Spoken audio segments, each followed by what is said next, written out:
नमस्कार, न्यूजरूम बुलेटिनमध्ये आपल्या सगळ्यांचं स्वागत। मी ज्ञानदा कदम। बुलेटिनच्या सुरुवातीला बातमी अर्थातच महानगरपालिकांच्या निवडणुकांसंदर्भातली। 18 तारखेला शिवसेनेची जाहीर सभा होतीये आणि या सभेमध्ये दबाव तंत्र म्हणून शिवसेनेचे मंत्री उद्धव ठाकरे यांच्याकडे आपले राजीनामे देण्याच्या तयारीत असल्याचं कळतंय। मतदानाच्या आधी 21 तारखेला मतदान आहे आणि त्याच्या आधी लोकांमध्ये संदेश देण्यासाठी शिवसेना या दबाव तंत्राचा वापर करण्याच्या तयारीत असल्याचं कळतंय। खरतर कल्याण डोंबिवली निवडणुकीच्या आधी एकनाथ शिंदेंनी सुद्धा अशाच पद्धतीने आपला राजीनामा उद्धव ठाकरे यांच्याकडे सुपूर्द केला होता।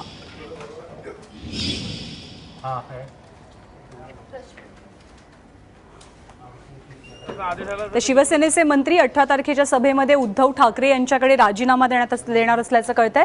रश्मी पुराणिक आपल्या सोबत आहेत। रश्मी, नाराजी नाट्य झालेलं आहे, आता राजीनामा नाट्य होतं, हे सगळं दबावतंत्र काय आहे आणि या अनुषंगाने शिवसेनेची जी भूमिका कळते त्या अनुषंगाने आता भाजपची स्ट्रॅटेजी काय असेल?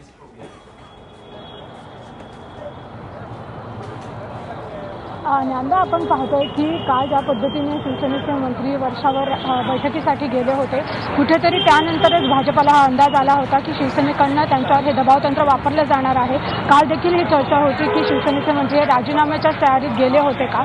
त्यानंतर आपण पाहतो की कल्याण डोंबिवलीची जी निवडणूक झाली होती तो कुठेतरी एक ट्रेलर होता। त्या पद्धतीने आपण बघतोय मुंबई महापालिकेमध्ये देखील कल्याण डोंबिवलीच्या रॅलीमध्ये एकनाथ शिंदे यांनी जो आपला राजीनामा दिला होता तो अर्थातच उद्धव ठाकरेंकडे दिला होता, मुख्यमंत्र्यांकडे दिला नव्हता। त्याचप्रमाणे आता देखील जी 18 तारखेला सभा होणार आहे तेव्हा शिवसेनेचे जे मंत्री आहेत ते उद्धव ठाकरेंना राजीनामा देतील आणि अर्थातच आता जो शिवसेनेवर एक दबाव येतो आहे लोकांकडून देखील, कारण सत्तेमध्ये शिवसेना आहे, केंद्रात असेल राज्यात असेल तरी देखील कॅबिनेटच्या बैठकीत देखील एकत्र असतात, परंतु ज्या पद्धतीने टीका सुरू झालेली आहे, काल उद्धव ठाकरे यांनी मुख्यमंत्र्यांना अर्धवट देखील म्हटलेलं आहे, त्यामुळेच कुठेतरी हा दबाव वाढलेला आहे की सत्तेत बसूनच मुख्यमंत्री असेल किंवा राज्य सरकार असेल त्यांच्या कशा पद्धतीने टीका करत आहेत, जर असंच असेल तर सत्तेतनं कधी बाहेर पडतील। त्यामुळेच या दबावामुळे आणि मतदारांमध्ये आणि शिवसैनिकांमध्ये एक संदेश जाण्यासाठी शिवसेना कुठेतरी एक स्ट्रॅटेजिकली खेळ करू शकते की 18 तारखेला त्यांचे मंत्री जे आहेत ते उद्धव ठाकरेंकडे राजीनामा देणार। खरं तर राजीनामा द्यायचे असतील तर ते राज्यपाल किंवा मुख्यमंत्र्यांकडे द्यायला पाहिजे,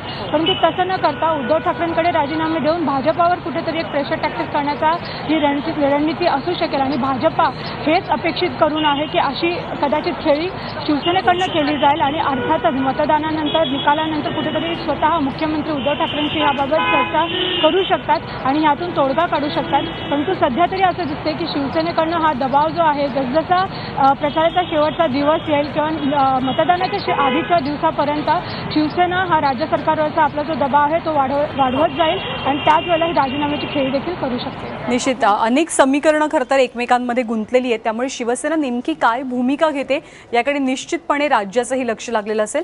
रश्मी, धन्यवाद या सगळ्या सविस्तर माहितीबद्दल।